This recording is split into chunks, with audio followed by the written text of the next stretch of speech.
Sahabat yang dikasihi oleh Tuhan Yesus Kristus, mari kita berdoa. Kami mempersiapkan diri mendengar kebenaran firman-Mu, nyatakanlah kebenaran sabdamu kepada kami. Kami mau serahkan ini semua dalam nama Bapa, Putra, dan Roh Kudus. Amin.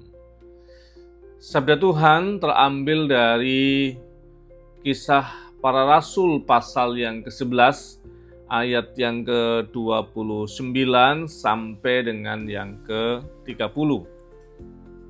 Lalu murid-murid memutuskan untuk mengumpulkan suatu sumbangan sesuai dengan kemampuan mereka masing-masing dan mengirimkannya kepada saudara-saudara yang diam di Yudea.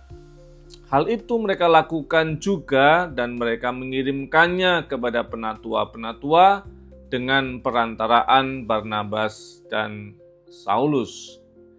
Sahabat yang dikasihi oleh Tuhan Yesus Kristus, bacaan kita menceritakan bagaimana murid-murid Tuhan Yesus mulai berkembang, sejumlah besar orang menjadi percaya kepada Yesus Kristus, dan bahkan disebutkan dalam teks ini di Antiochialah pertama kali orang menyebut pengikut Kristus sebagai orang Kristen atau pengikut Kristus. Nah, dalam peristiwa yang kita baca itu konteksnya ada berita bahwa ada kelaparan yang besar yang melanda di daerah Yudea. Sehingga orang-orang Kristen di sana mulai mengumpulkan uang untuk bisa membantu sebagai wujud dari kepedulian mereka yang sedang mengalami bencana. Dan ditambah lagi, tidak hanya untuk itu, tetapi juga mereka memberikan persembahan, dikumpulkan sesuai dengan kemampuan mereka, yang diberikan kepada para penatua untuk bisa dikelola sesuai dengan kebutuhan untuk menjadi alat pelayanan bagi kerajaan Allah di dunia sehingga terjadi damai sejahtera. Sahabat yang dikasihi oleh Tuhan Yesus Kristus, saya kira kebiasaan ini juga terjadi dalam kehidupan kita sehari-hari. Kita sebagai umat percaya sangat tergerak hati jika ada orang-orang yang mengalami kesulitan, terlebih lagi bencana alam, dan kita akan dengan mudah untuk tergerak hati mengumpulkan. Dan pengalaman saya sebagai bagian dari Badan Pelaksana Sinode GKJ, 4 tahun sebagai sekum dan sekarang menjadi Ketua Sinode GKJ, saya betul-betul merasakan kerelaan hati, sukacita di dalam membantu mereka yang membutuhkan. Ketika ada berita bencana alam, kemudian sangat mudah orang untuk kemudian berbagi berkat, berbagi harta mereka, dan segera bisa membantu orang-orang yang sedang membutuhkan. Nah, tantangannya memang proses pelayanan kebencanaan itu ada siklusnya. Nah, siklus yang paling cepat mendapatkan perhatian adalah siklus emergency, karena segera harus direspon begitu. Nah, memang harus ada kebijakan dalam pengelolaan supaya dana yang terkumpul saat emergency itu kemudian bisa dikelola sampai pada nanti masa-masa recovery. Kan itu waktunya lebih panjang, dananya lebih besar, tetapi energi untuk mengasihi itu sangat terasa. Saya kira itulah ciri orang Kristen. Ciri di mana kita tergerak hati untuk membantu siapapun yang sedang membutuhkan bantuan dan pertolongan. Nah, yang kedua, kita boleh menghayati dalam relasi kita antar gereja. Pengalaman saya sebagai sekum dan juga ketum di Sinode GKJ, ada banyak saya ketemu dengan gereja-gereja yang sangat besar di kota besar ya, di Jakarta, di kota-kota besar yang ada di Jawa Barat, Jawa Tengah, di DIY. Dan di sisi yang lain saya menemukan juga gereja-gereja di pedesaan yang semakin kecil, ya, yang terjadi adalah mereka besar di sekolah minggu, kemudian setelah SMA, kemudian pergi ke kota untuk bekerja, untuk kuliah, dan nggak pulang lagi ke desa itu. Sehingga yang terjadi anak-anak banyak, yang tengah lebih sedikit, yang adioswa banyak, dan seterusnya.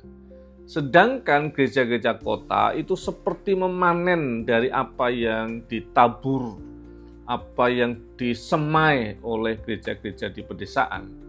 Sehingga kita perlu juga untuk mencari pola di mana gereja kota harus memperhatikan gereja yang ada di pedesaan, sehingga kita saling menghargai. Saya sangat bersyukur ada banyak gereja di pedesaan yang dia menghayati panggilannya sebagai gereja. Tidak mengeluh karena situasi anak-anak sudah besar dan kemudian meninggalkan mereka dan menjadi anggota gereja di kota. Tapi mereka menghayati bahwa tugas mereka adalah deder, ya, dalam bahasa Jawa itu menyemai calon-calon pemimpin. Maka tugas mereka adalah merawat anak-anak sekolah minggu, membesarkan mereka dengan tradisi iman, membesarkan mereka dengan kekuatan hidup yang tangguh menghadapi kenyataan, dan ketika mereka dewasa nanti, gereja-gereja kota yang menuai, ya biarlah itu bagian yang berbeda. Tugas saya menyemai dan membesarkan untuk siap menghadapi kehidupan. Dan panggilan juga banyak gereja di kota yang saya temui. Mereka terus terhubung dengan gereja asal. Mereka menyadari bahwa mereka sampai pada posisi yang sekarang, mereka terhubung dengan cinta yang ada di desanya. Sehingga kepedulian, perhatian, kemudian persembahan yang sebagian juga dikirimkan ke gereja asal itu menjadi energi yang baik untuk gereja boleh menyemai calon-calon pemimpin masa depan bagi gereja dan juga bagi bangsa. Saya kira kita terus senantiasa tumbuh dalam cinta yang saling mensyukuri tugas kita, saling mendukung di dalam kehidupan hidup beriman kita. Semuanya demi kemuliaan nama Tuhan. Tuhan Yesus memberkati. Kami bersyukur kepadamu Tuhan untuk kesempatan kami menghayati sabdamu, Tuhan yang menolong dan memberkati kami, sehingga kami mampu menghayati sejak awal DNA kekristenan adalah belas kasihan yang membantu dan menolong mereka yang membutuhkan. Demikian pula kami belajar DNA kekristenan adalah kesadaran akan cinta yang membentuk dan rasa syukur yang diwujudkan dengan memberi berkat atas cinta yang membentuk itu. Relasi antara gereja desa dan gereja kota, relasi antara yang berhasil dengan yang sedang menjalankan mandat untuk penyemaian bibit-bibit pemimpin-pemimpin masa depan, semuanya terhubung dalam cinta demi kemuliaan namamu. Sertai dan berkatilah, supaya kami mampu menghayati panggilan ini bersama-sama. Terima kasih Tuhan Yesus.